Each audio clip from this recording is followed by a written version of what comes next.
Sometimes the quietest people have the loudest stories. Rachel Connor wasn't the kind of woman who drew attention to herself. She had learned long ago that being underestimated had its advantages. Riverside Junction was the kind of town where people minded their business, but they also looked out for one another.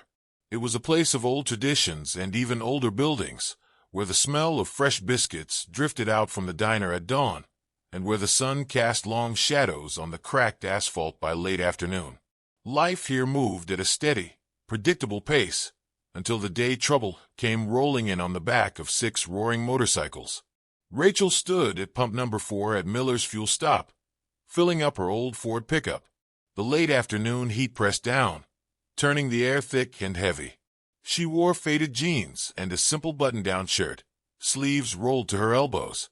A thin scar, barely visible, peeked out from beneath the cuff on her left forearm, one of many reminders of a life she rarely spoke about.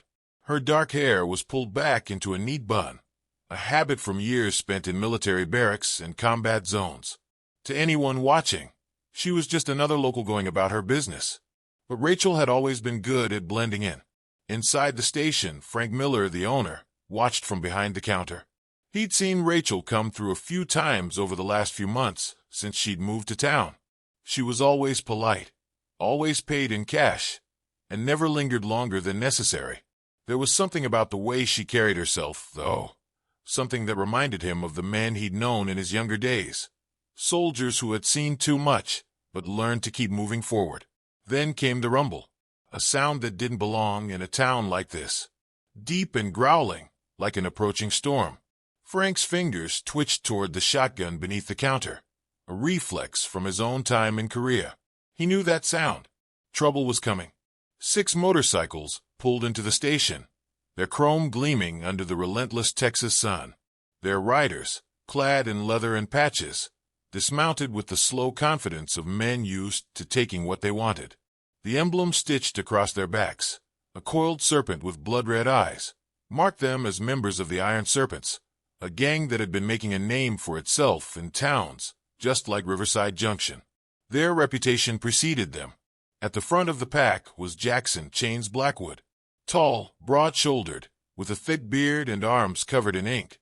Chains had the air of a man who expected others to step aside when he walked into a room. He scanned the station lazily, taking in the scene, before his gaze settled on Rachel. His smirk was slow, deliberate. Rachel didn't react. She finished topping off her tank and replaced the nozzle with steady hands. Years of working in war zones had trained her instincts well. She could feel the tension in the air shifting, thickening.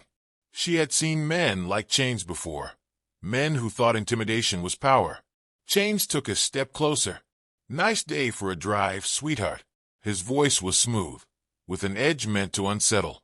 Behind him, his crew spread out, leaning against bikes, cracking knuckles. The unspoken message was clear. They owned this space now. Rachel turned to face him, her expression unreadable. "Just getting gas." Her voice was calm level.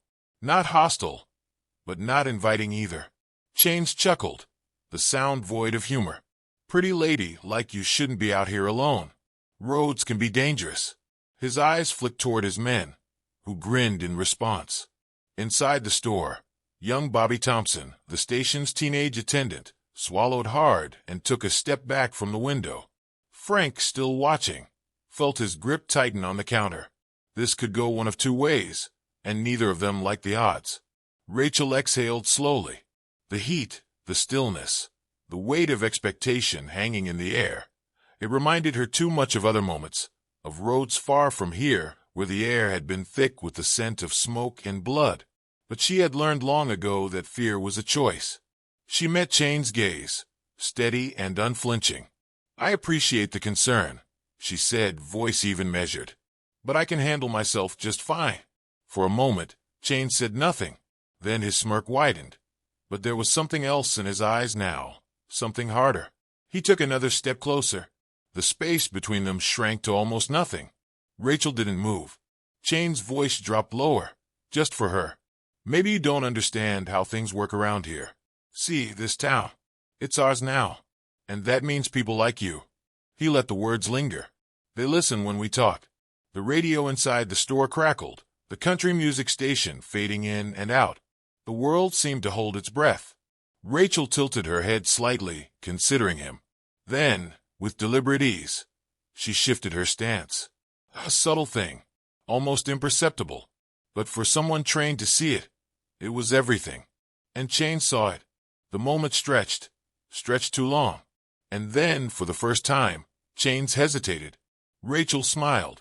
Just a little. Tell us, if you were in Rachel's shoes, how would you react? Let us know in the comments. And if you're enjoying this story, don't forget to like, share, and subscribe. Rachel Connor had seen worse. Much worse. War had a way of teaching a person just how deep the well of human cruelty could go. And she'd spent enough years pulling wounded soldiers off battlefields to know how to recognize danger before it struck. It was in the way people moved, the way their eyes flicked around a space, the unspoken signals between them. And as she stood there at Miller's fuel stop, wiping a bead of sweat from her brow and replacing the gas nozzle on her truck, she saw all the warning signs flashing like a red light in her mind. The sound of motorcycles had grown louder, reverberating through the quiet of Riverside Junction like the distant rumble of thunder before a storm. She didn't turn to look. She didn't need to. Rachel knew exactly what was coming. Miller's fuel stop wasn't much to look at. A small gas station with an old wooden overhang, a single-story convenience store attached, its sign half-faded from years under the relentless Texas sun. A few vending machines lined the side wall, their contents barely stocked. The place wasn't abandoned, but it had the feel of something left behind by time, the kind of spot travelers only stopped at when they had no other choice. Rachel had been through here enough times to know that Frank, the owner, kept things running as best he could, but business was slow, and the town's population was shrinking. It was one of those places where change didn't come easy, where people lived the way they always had and trusted their own over outsiders, which made the sight of 6 unfamiliar motorcycles pulling into the lot all the more unsettling. The bikes coasted to a stop in a staggered formation, chrome gleaming beneath the late afternoon sun. Their riders swung their legs over with practiced ease, like they owned the pavement beneath their feet. Rachel didn't need to see the emblem stitched on the backs of their leather vests to know who they were. Iron Serpents. She'd heard about them in town. Everyone had. A gang, growing bolder, moving through small towns like Riverside Junction, looking for easy marks. Their leader, a tall, broad-shouldered man with a thick black beard and arms covered in ink, stepped forward first. Jackson Chains Blackwood. She recognized him from whispers around town, from the way people tensed when they spoke his name. He had a reputation for getting what he wanted, and when he didn't, things had a way of turning ugly. Rachel didn't move. She stayed where she was, watching as the men spread out casually, their movements slow, deliberate. They weren't here for gas. They were here for something else. A message. An opportunity. She'd seen enough men like this overseas, men who mistook confidence for control, who thought fear was something they could pull from others like a string. Chain's boots crunched against the pavement as he approached, his dark eyes scanning her from head to toe, taking her in. She could feel the weight of his gaze, the unspoken challenge behind it. He wasn't used to people standing their ground. He wasn't used to people like her. "Afternoon," he said, voice smooth, casual. "Mighty hot out." Rachel let the silence stretch between them before responding. "It is." Chain smirked, shifting his weight. "Not much happening in a town like this. Guess it's easy to let your guard down." Rachel didn't blink. "That's so." Behind him, his crew spread out, leaning against their bikes, pretending not to be watching. But they were. They were waiting, seeing how this would go, seeing if their leader was met with fear or defiance. Chains chuckled, shaking his head. "You don't talk much, do you?" Rachel finally turned, meeting his gaze. Her voice was steady even. "I talk when I have something worth saying." That gave him pause, just for a second. Then the smirk returned, slower this time. "I like that," he said. "I like a woman with some fire." He gestured toward the convenience store behind her. "You from around here?" She considered lying. But then again, why bother? "Moved here a few months back." "That right?" He nodded, like he was filing the information away for later. I hear you spend a lot of time out at the old farmhouse on Route 9. Rachel's stomach tightened just slightly, but she didn't let it show. He was feeling her out, seeing how much he could dig in with just a few words. Maybe. Chains took another step closer, just enough to test the space between them. A woman alone out there. Ain't that a little dangerous? Rachel didn't react. She let him stand there, close enough to be a threat, close enough to make his point. Then, slowly, she turned her head just slightly, glancing toward the station's window, where she knew Frank Miller was standing behind the counter, watching, waiting. And just like that, she saw it. The moment Chains realized this wasn't playing out the way he'd expected, there was no fear, no nervous glance, just steady, unflinching awareness. Rachel looked back at him. Depends on who you ask. The silence between them stretched tight, heavy as the heat pressing down from the sky. Then, finally, Chains took a half-step back, his grin still in place, but his eyes darker now. Well, maybe we'll be seeing more of each other then, he said, voice lighter, but the threat underneath it unmistakable. Rachel didn't say a word as he turned and walked back toward his bike. She didn't move as the engines roared to life, and the Iron Serpents pulled away, kicking up dust as they went. She just stood there, calm, quiet, watching them disappear down the road. Behind her, Frank finally stepped out of the store, shotgun still resting under the counter, but his expression grim. That ain't the last we'll see of them, he muttered. Rachel exhaled, rolling her shoulders slightly. I know. She knew trouble was coming. She just didn't know how soon. And she sure as hell didn't know that when it did, she'd be the one standing between this town and what lay ahead. Chains didn't like being ignored. He had walked away from plenty of encounters in his life, but he had never been dismissed so effortlessly. Something about Rachel Connor got under his skin, and he wasn't about to let it go. He rode in silence, the vibrations of the bike buzzing beneath him, the road stretching out in front of him like a slow-burning fuse. His men knew better than to speak, though he could feel their glances, their questions unspoken. When they rolled back into their usual spot, a rundown bar on the edge of town, he dismounted and leaned against his bike, his jaw tight.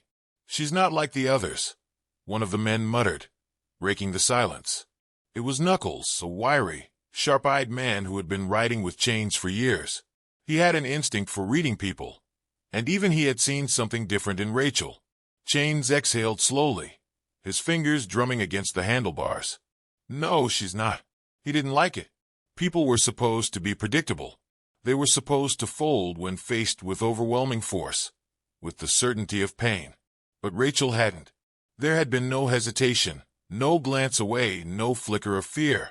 Instead, she had looked at him like she was measuring him, and that alone had thrown him off balance. The next afternoon, Chains and his men returned to Miller's fuel stop.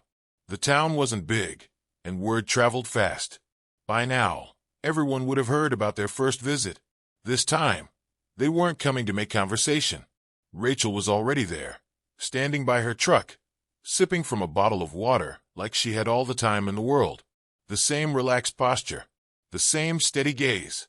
Chains approached first, his boots crunching against the gravel, his presence casting a long shadow in the afternoon light.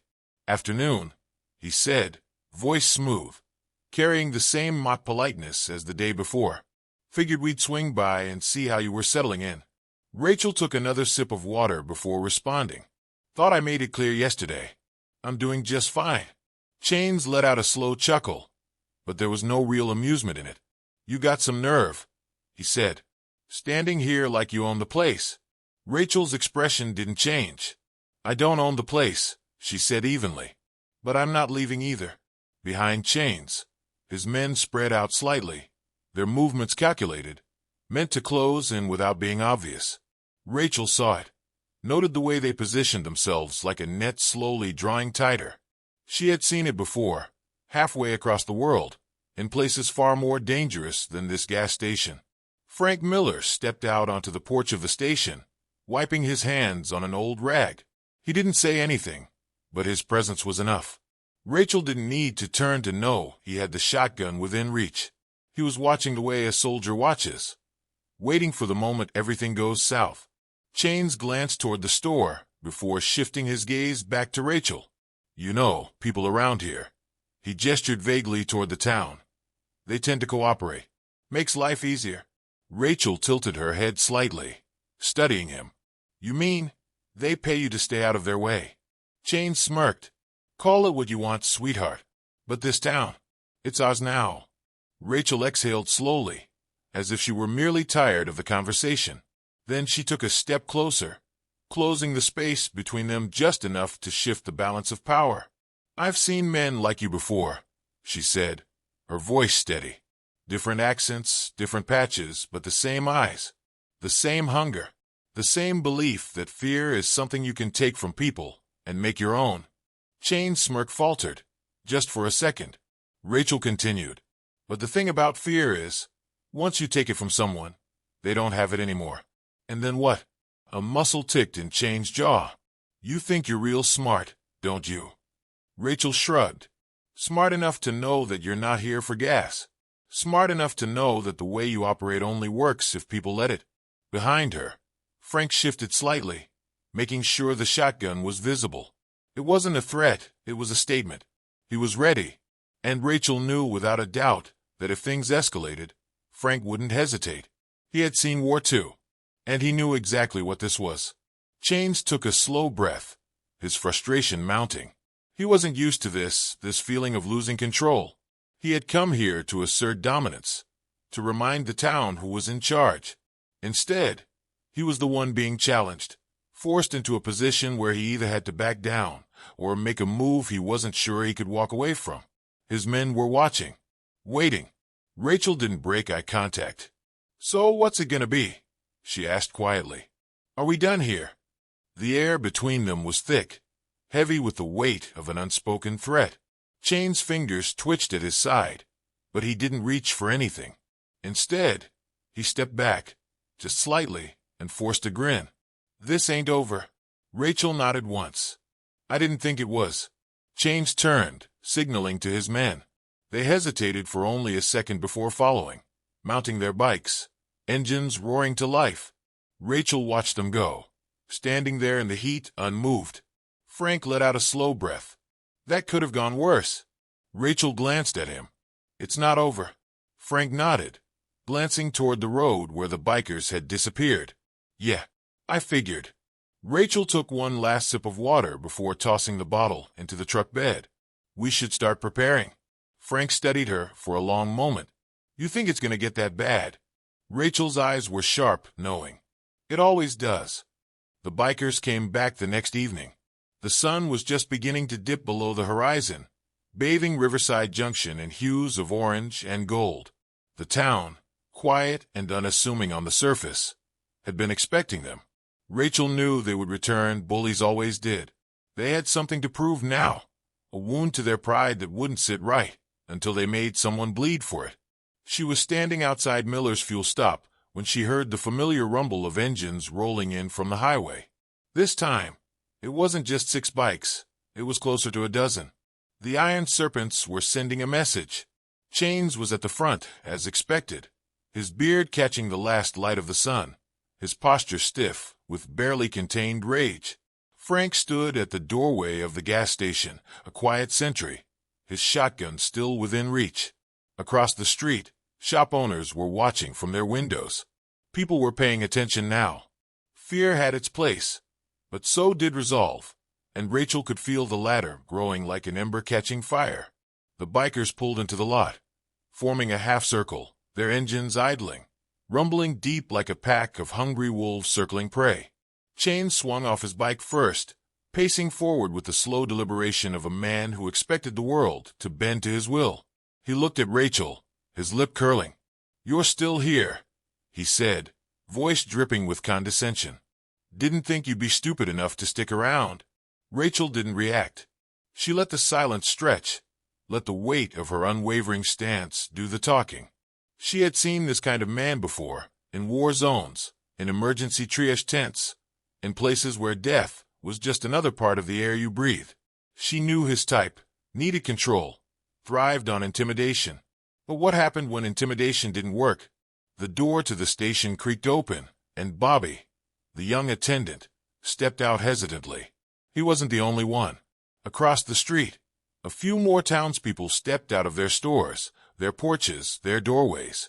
Watching, silent but present, Chains followed Rachel's gaze, and a flicker of something passed over his expression. Uncertainty. "I think you've overstayed your welcome," Rachel finally said, voice calm but carrying enough weight to be heard over the idling engines. "Time to go." Chains let out a dry chuckle, shaking his head. "You got some guts, lady. But guts don't mean much when you're outnumbered." "She's not," came a voice from the end of the street. Deputy Kate Wilson. She stepped into view, her uniform crisp, her badge catching the light. She wasn't alone. 2 other officers had pulled up behind her in their cruisers, and though they hadn't drawn their weapons, their hands rested on their belts in that deliberate way that said they were ready. Chain's smirk wavered just slightly. He glanced at Rachel, then at the gathering crowd. The town wasn't hiding anymore. They weren't cowering in their homes, hoping trouble would pass them by. They were standing, watching, waiting. Rachel took a slow step forward, tilting her head slightly. "This isn't the kind of town that lets people push it around," she said. "Not anymore." Chains studied her, the set of her shoulders, the steadiness of her gaze. His fingers flexed at his sides. He was weighing his options, calculating risks.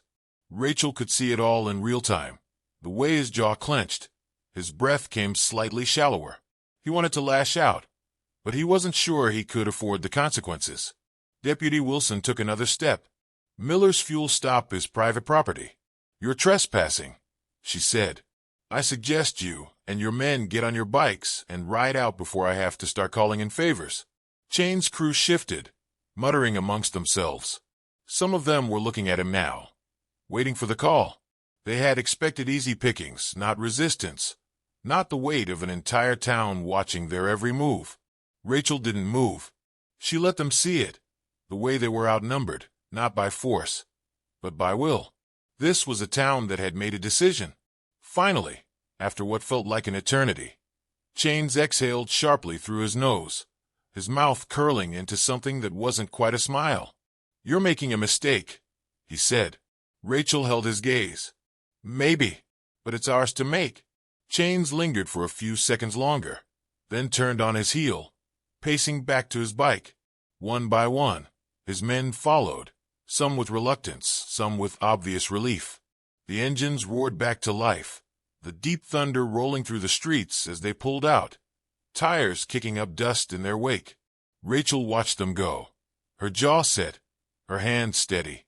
She knew this wasn't over. Men like Chains didn't walk away from a challenge like this without a plan to return.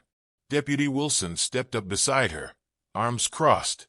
"They'll be back," she murmured. Rachel nodded. "I know." Behind them, the town exhaled as one. Conversations began to murmur through the gathered crowd, neighbors turning to each other, talking, strategizing. Frank walked up, resting a hand on Rachel's shoulder. "I think you just woke this town up."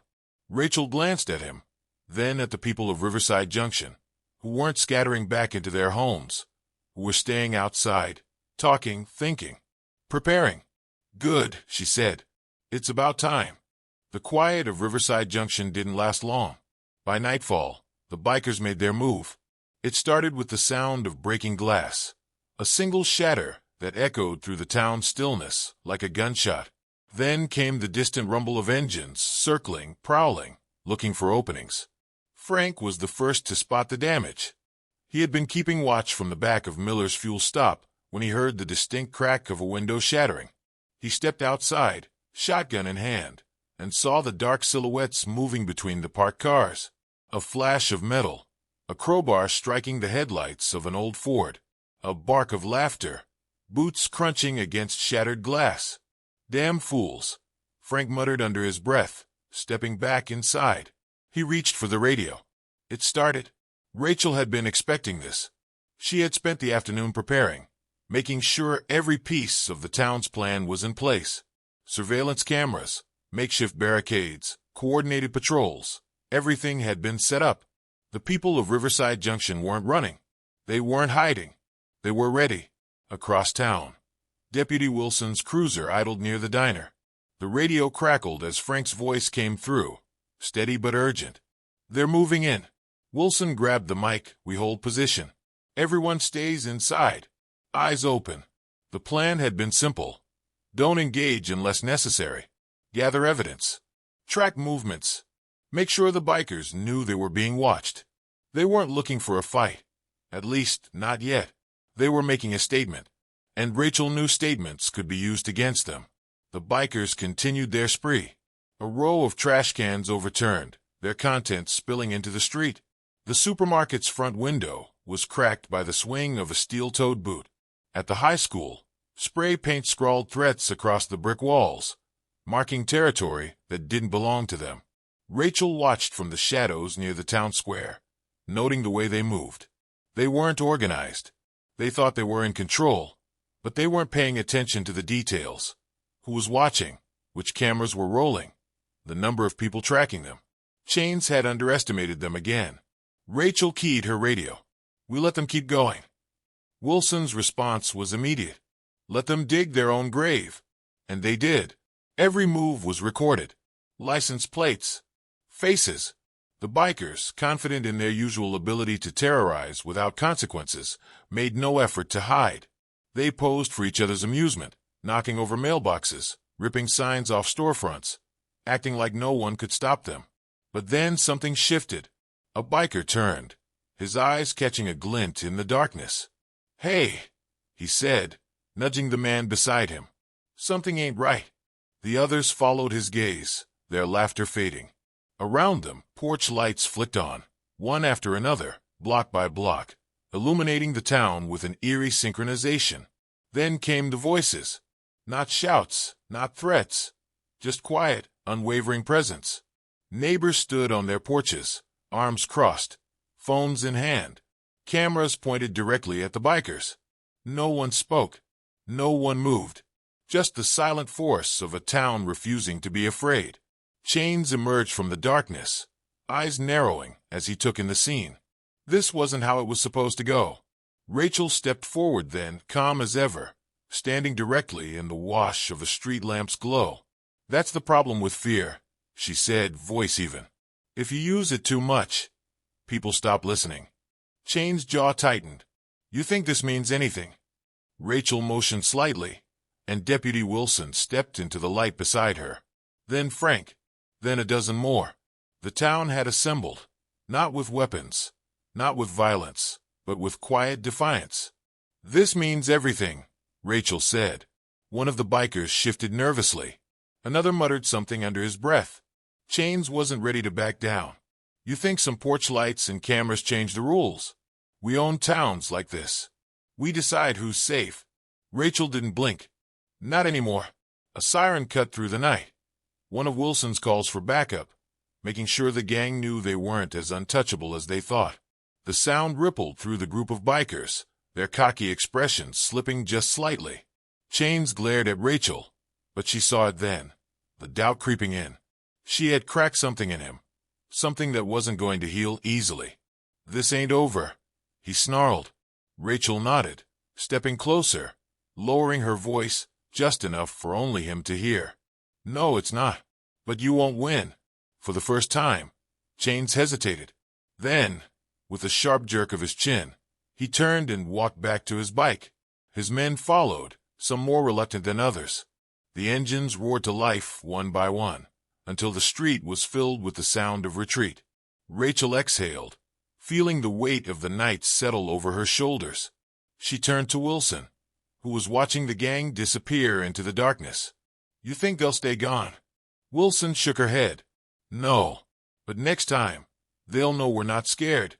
Rachel looked around at the town, the people who had stood their ground, who had refused to cower. This wasn't just about one night. It was about the kind of town Riverside Junction was going to be from now on. "They'll come back," she murmured, "and we'll be ready." The town was quiet in the early morning, the kind of stillness that came before a storm. People went about their business, but there was an unspoken tension hanging in the air. They all knew it wasn't over. Chains and his men had left in the dead of night, but they weren't done. Rachel had seen their kind before.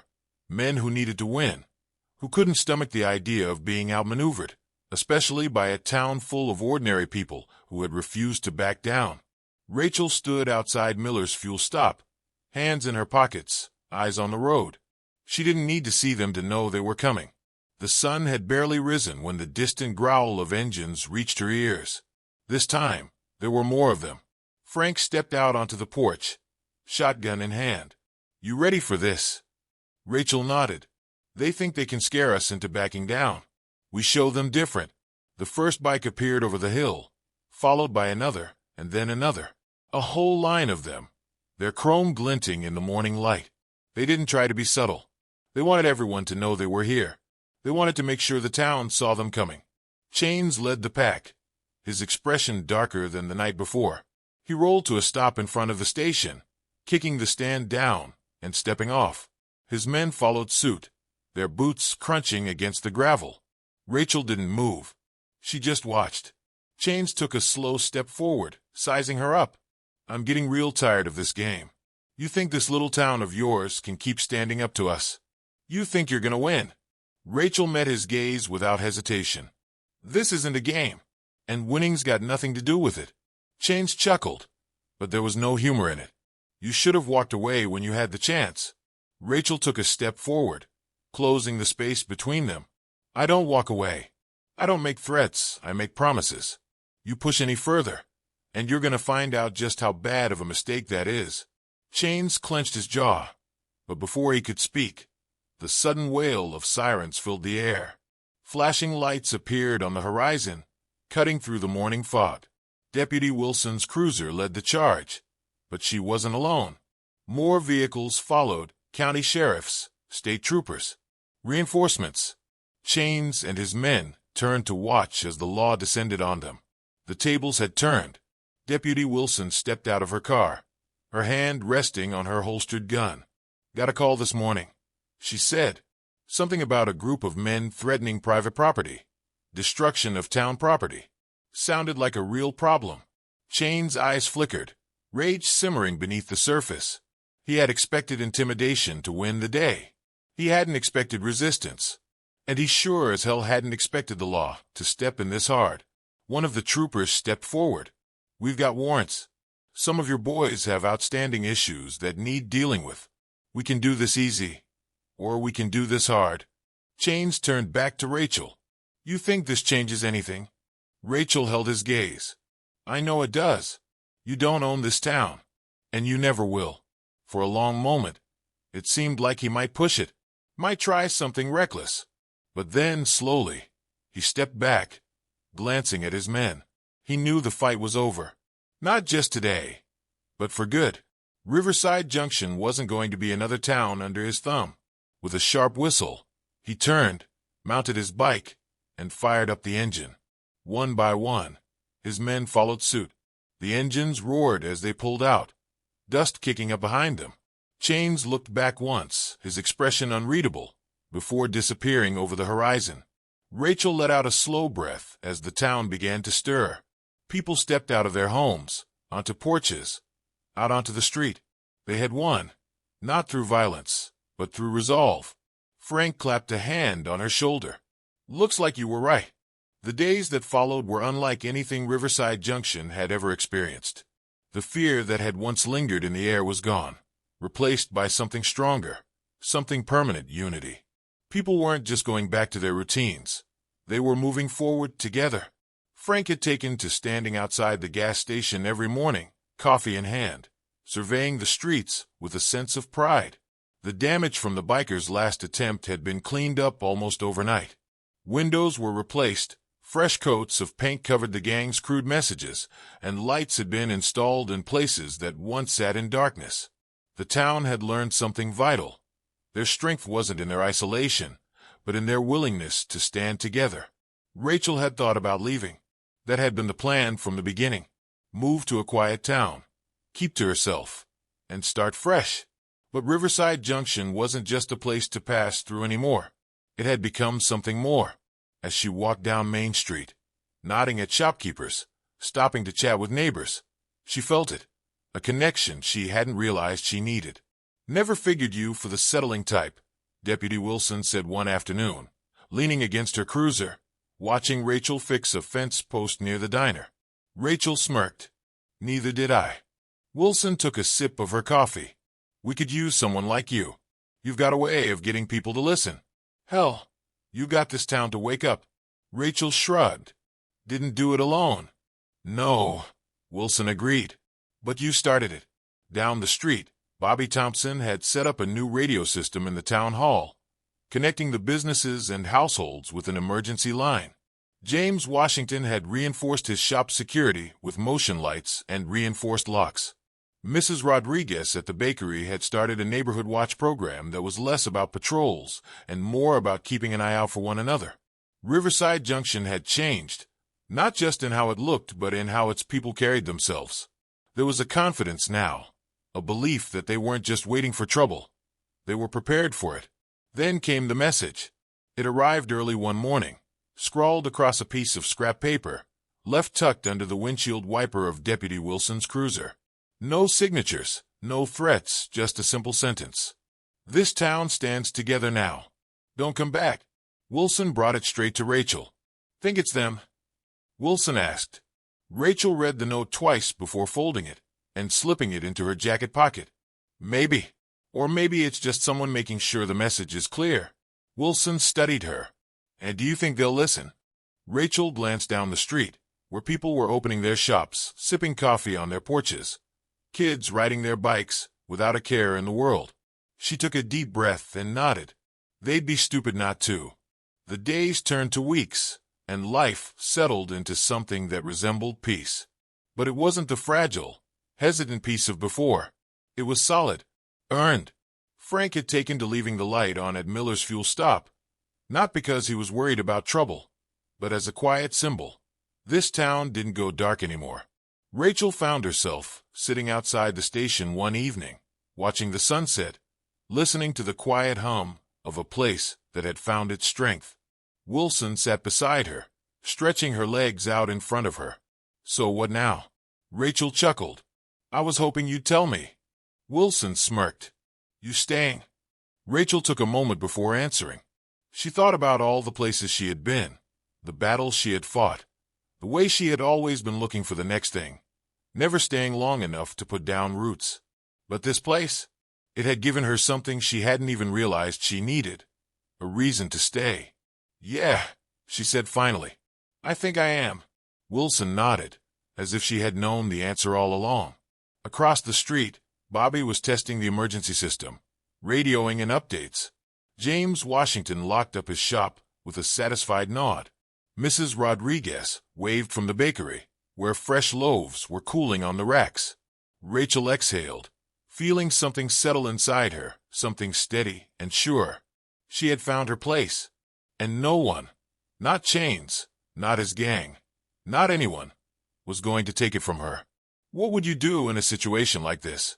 Share your thoughts below. The strength of a community is not measured by its buildings or its businesses. It's measured by the people who call it home, by their willingness to stand together, to look out for one another when times get hard. Riverside Junction had always been a quiet town, the kind of place where people kept to themselves. But when trouble came knocking, they found something they hadn't realized they had: each other. The fear that had once gripped the town had been replaced by something stronger. It wasn't bravado or recklessness, but the quiet certainty that they didn't have to live in the shadow of intimidation.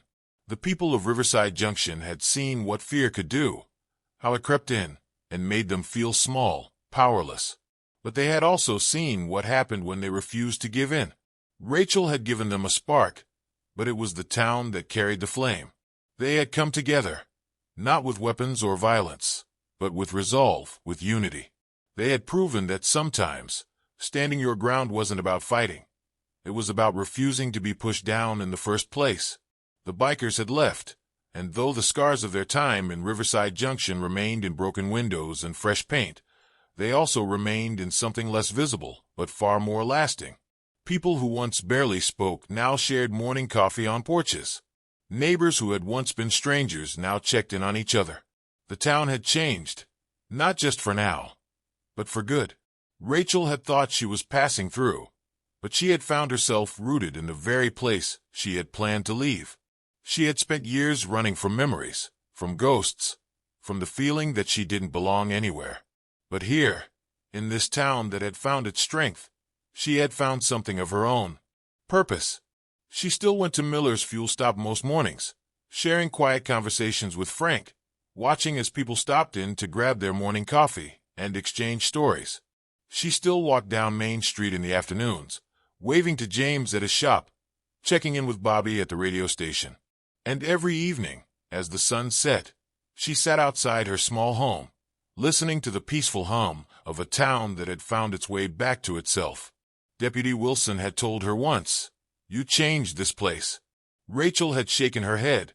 "No," she had said. "They changed themselves." And that was the truth of it. No one person could save a town.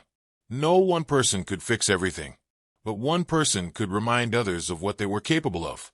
One person could stand up, and in doing so, give others the courage to do the same.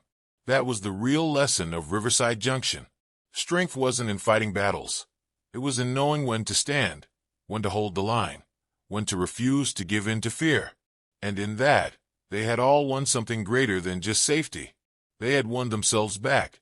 If you were inspired by this story, hit that subscribe button and share it with a friend. Let's spread the message of courage and unity. Because sometimes, all it takes is one person to remind a town of its strength.